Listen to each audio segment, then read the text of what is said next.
The call came on a Tuesday morning, while I was drinking my second cup of coffee on the back porch and watching the neighbor's dog chase a squirrel it would never catch. My phone buzzed against the wooden table, and I picked it up without looking at the screen because I assumed it was my brother, Gerald, calling to talk about the fishing trip we'd been planning for weeks. It wasn't Gerald. It was my daughter-in-law. "The honeymoon package gets canceled by midnight tonight," she said, before I could even say hello. "The deposit you put on the card is going to be forfeited unless the balance clears. Did you transfer the rest of it? Because we haven't seen it." I sat very still for a moment. The coffee mug was warm in my hand. The neighbor's dog was still barking somewhere down the yard.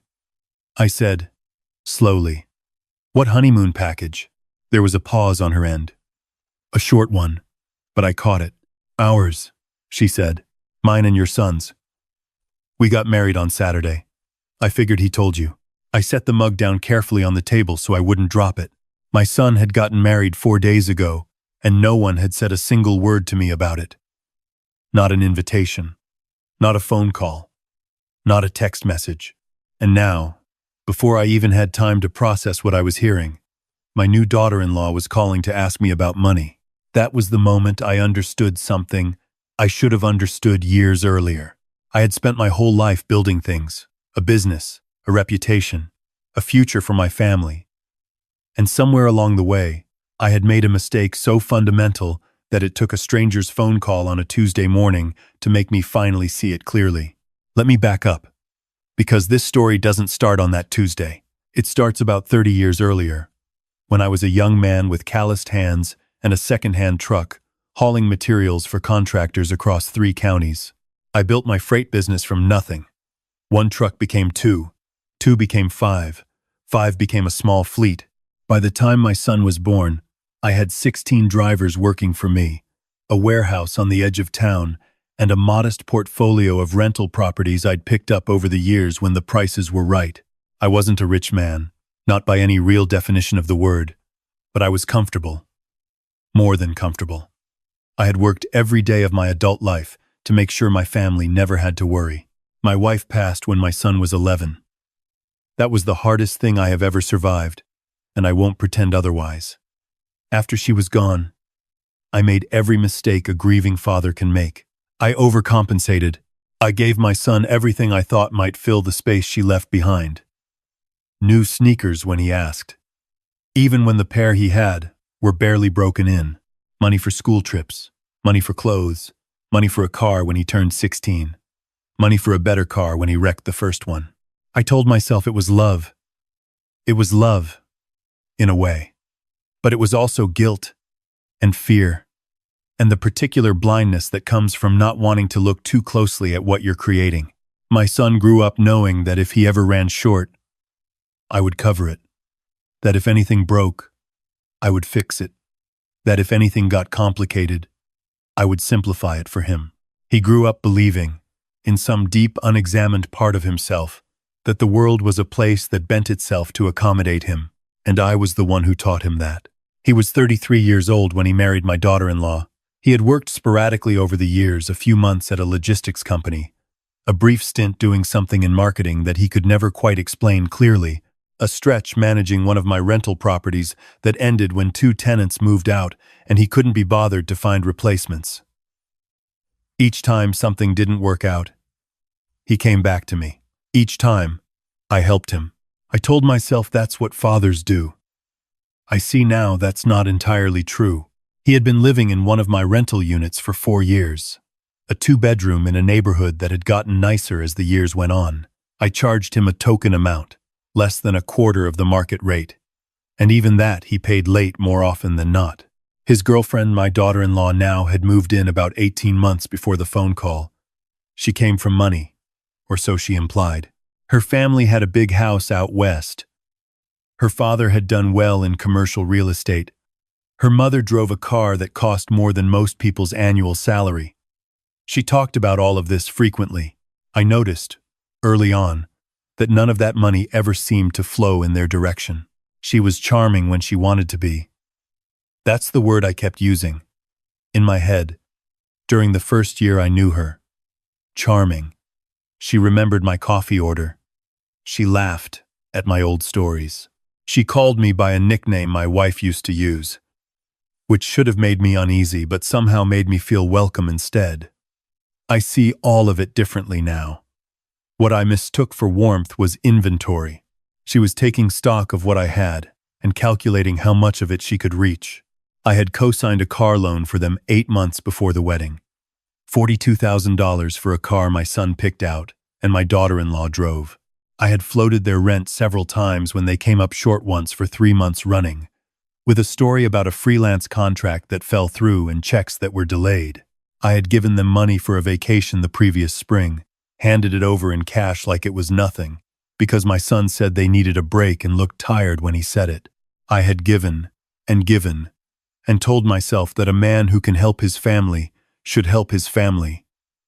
And I had never once sat down and added up the total. The Tuesday morning phone call made me sit down and add up the total.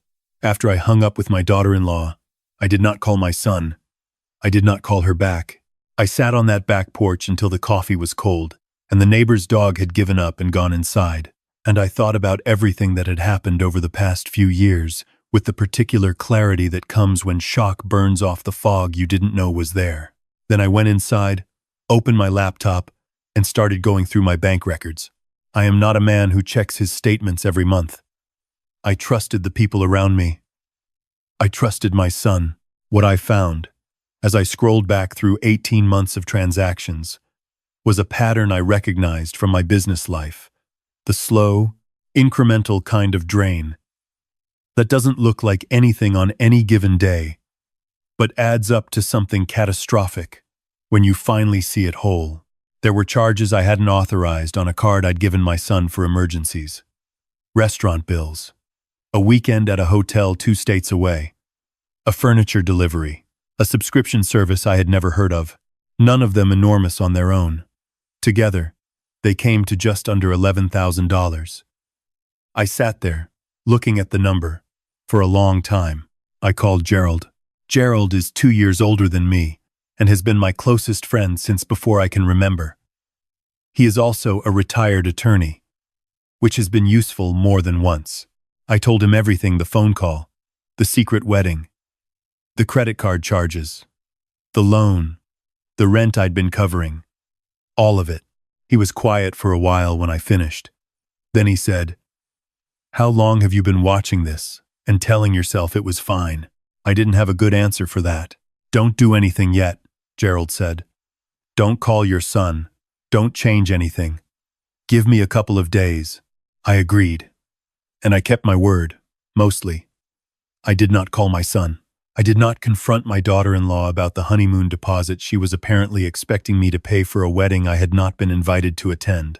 I went about my days quietly, carefully, the way I used to move around a job site when I was trying to get a full picture of something before I committed to fixing it.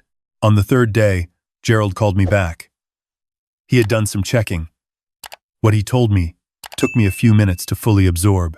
My daughter-in-law, it turned out, had spent the past several months consulting with an attorney of her own, not about the wedding, or about estate planning, or about anything a reasonable person in her position might need a lawyer for.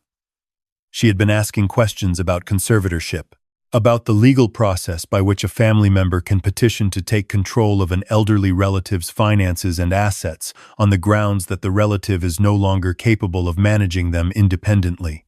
She was 31 years old. She had known me for less than 2 years, and she had been quietly exploring what it would take to have me declared mentally unfit. Gerald told me this in a calm, measured voice, the way he delivers bad news evenly, without flinching, because he knows I need the information straight. When he finished, I thanked him and put the phone down. I went to the kitchen and poured myself a glass of water and stood at the sink for a while. I thought about my son. I thought about whether he knew. I thought about the car and the rent and the $11,000 and the vacation money and the wedding I had not been invited to, and my new daughter-in-law calling me 4 days after that wedding to ask about a honeymoon deposit before I'd even been told there was a marriage. I thought about all the years I had spent working and all the things I had built and all the times I had said yes when the answer should have been no. I thought about my wife and what she would say if she could see any of this. I made some phone calls that afternoon. My accountant, my own attorney, a woman named Patricia who had handled my business affairs for 15 years and who listened to everything I told her without interrupting. A property management company I had done business with before and trusted. By the time I went to bed that night, I had set several things in motion. I slept better than I had in months. The next morning, my son called me. His voice had the particular texture it gets when he wants something warmer than usual. Slightly careful, like a man walking on ice he isn't sure will hold. He asked how I was doing. I said I was fine. He said he had some news to share, that things had moved quickly, that he hoped I'd understand. He told me he'd gotten married. I let him finish. "Congratulations," I said. He seemed surprised that I didn't say more.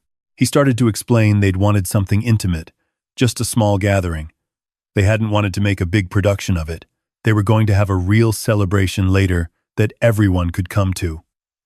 I listened to all of it. I noticed he never said he was sorry. I noticed he never explained why I specifically had not been there. I noticed the word intimate getting used to describe what I later found out had been a 170-person ceremony at a venue that charged by the head. When he was done, I said, "I'm sure you'll be very happy together." Another pause. He said, "About the honeymoon she mentioned she called you. I just want you to know, we're not trying to pressure you. It's just the timing with the deposit." "Don't worry about the deposit," I said. I heard him exhale. "Great, Dad. I really appreciate. Don't worry about it because I'm not paying it," I said. "I won't be covering the honeymoon. Or the rent. Going forward. I've arranged for a property management company to take over the building, and they'll be reaching out about the new lease terms. Market rate, first and last month required. I wanted to tell you myself before you heard from them." The silence that followed was very long. "Dad, I love you," I said. "I will always love you. But I'm done." I hung up. What came after that was not quiet. My son called back 6 times that afternoon. My daughter-in-law called twice. And when I didn't answer, she sent me a series of text messages that started reasonably and got progressively less so. My son came to the building that evening. I could see him on the exterior camera I'd had installed 2 weeks earlier, standing in the parking lot, looking up at the windows. He didn't buzz up. I think some part of him understood that it would not go the way he wanted. 3 days later, I received a letter from my daughter-in-law's attorney.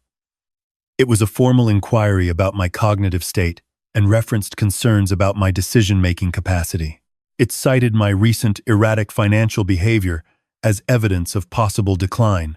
The erratic financial behavior they were referring to was me stopping the payments. I forwarded the letter to Patricia. She drafted a response within 48 hours that I am told was thorough and pointed. I am also told that the inquiry did not proceed further after that. My son came to see me in person about 2 weeks after all of this began. He came alone, which I took as a meaningful sign. Either he'd chosen to come without his wife, or she'd let him come alone. And either way, it said something about where things stood between them. He looked tired. He looked young. In the way that adults sometimes suddenly look young when the support structures they've been leaning on, without realizing it, are no longer there. We sat at the kitchen table where he used to do his homework as a boy. He told me his wife was angry. He told me they were struggling with the new rent. He told me he'd started applying for jobs, which was the most hopeful thing I had heard in years, and I told him so. He asked me if I would reconsider. Cross. Con guy. I told him that what I was reconsidering was everything, not reversing it, but reconsidering the whole long history of how I had raised him and what I had enabled and what I owed it to both of us to change. I told him that I should have said no more often when he was young. I told him I was not going to keep paying for a life he was capable of building himself, and that the kindest thing I could do for him now was to stop pretending otherwise. I told him that if he ever needed me, actually needed me, in the way that people need each other in real emergencies, I would be there. He didn't say much after that. But he didn't leave right away either. We sat there for a while in the kitchen, and I made more coffee. And at some point, he started talking about a job application he'd sent to a logistics company. and I asked him questions about it, and for the first time in a long time, it felt like a conversation rather than a transaction. I don't know what happened with his marriage after that.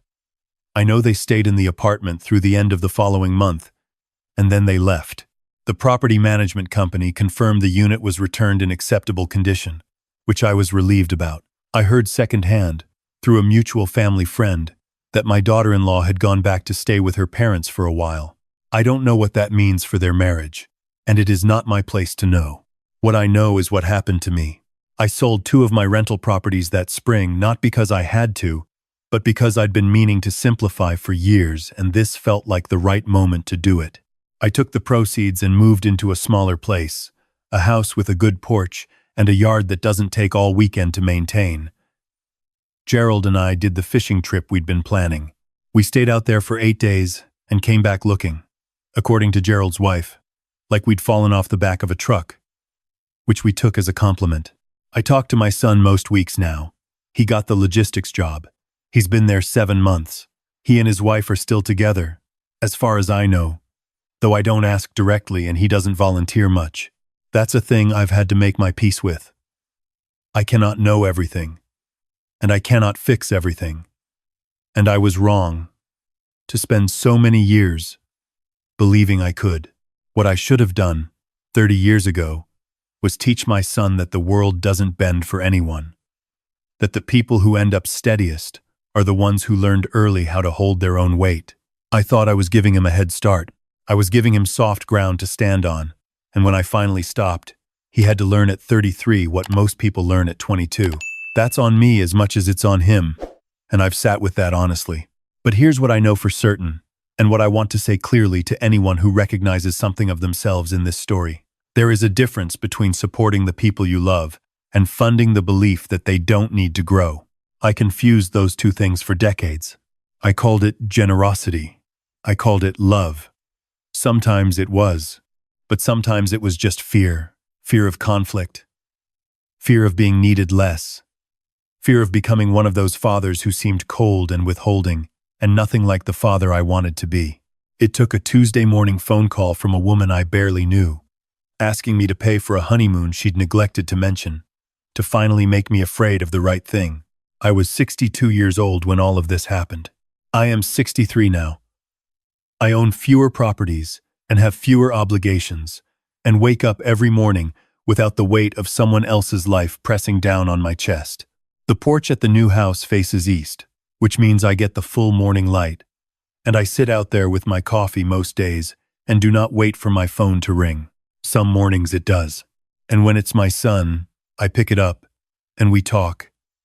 And it sounds a little more each time, like two adults who know who they are and what they're responsible for.